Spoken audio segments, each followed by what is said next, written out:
19 and 20. We obviously want to exceed the 30 minutes.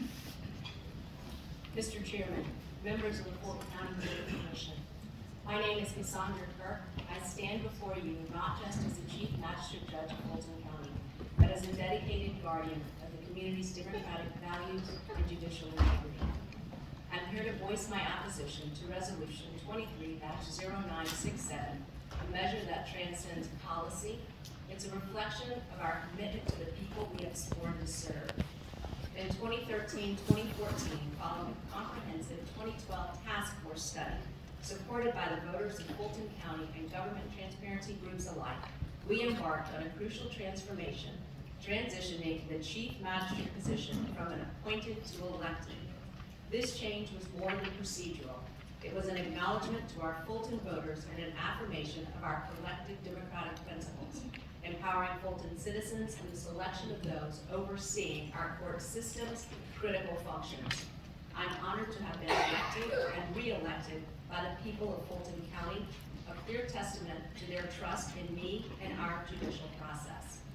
However, the proposal by Commissioners Dana Barrett and Vice Chairman Bob Ellis to revert this democratically elected role to an appointed one severely undermines the progress Fulton residents have fought for and the public trust within the judiciary, negating the voice of our citizens and the gains we've achieved.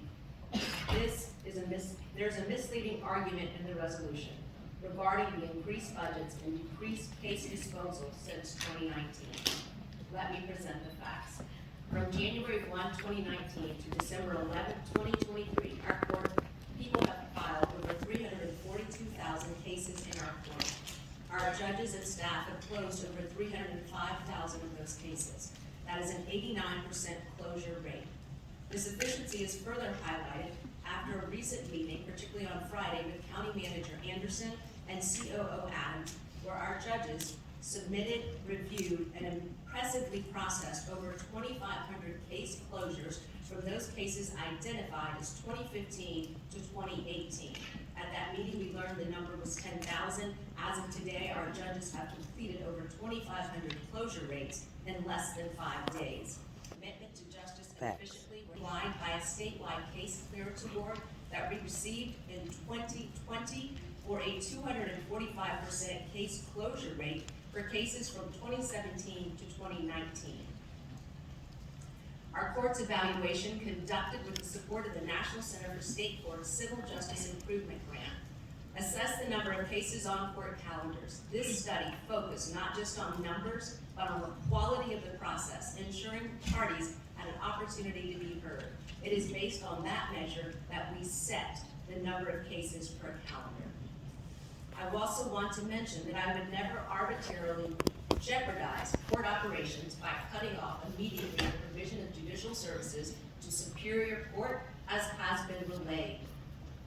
As for the magistrate judges you propose to defund, who each serve 4-year terms, as the Magistrate Court Council of Georgia noted yesterday, under OCGA 15-10-20, the JQC alone, Judicial Qualifications Commission, is the sole authority for disciplining or removing judges in Georgia.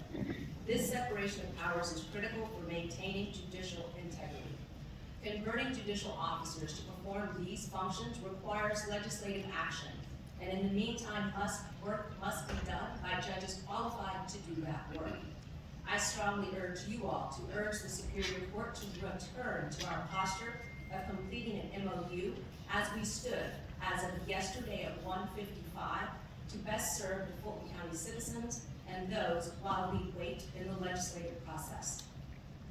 The attempt to merge the Magistrate and Superior Court clerk roles, which are part of this hastily constructed legislation, is premature, especially given the incomplete audit initiated by these same two commissioners, which began on June 15, 2023. Such actions lacking thorough assessments are premature and potentially harmful. Justice is not merely a commodity measured by percentage and budgets and case disposal rates. It's a fundamental right we are here to uphold. The proposed changes to strip the Chief Magistrate Judge of independence is a step back from the path of progress and inclusivity that we have chartered for our judiciary. Thanks. The diversity and qualifications of the judges I have appointed reflect our commitment to a judiciary that mirrors our community's rich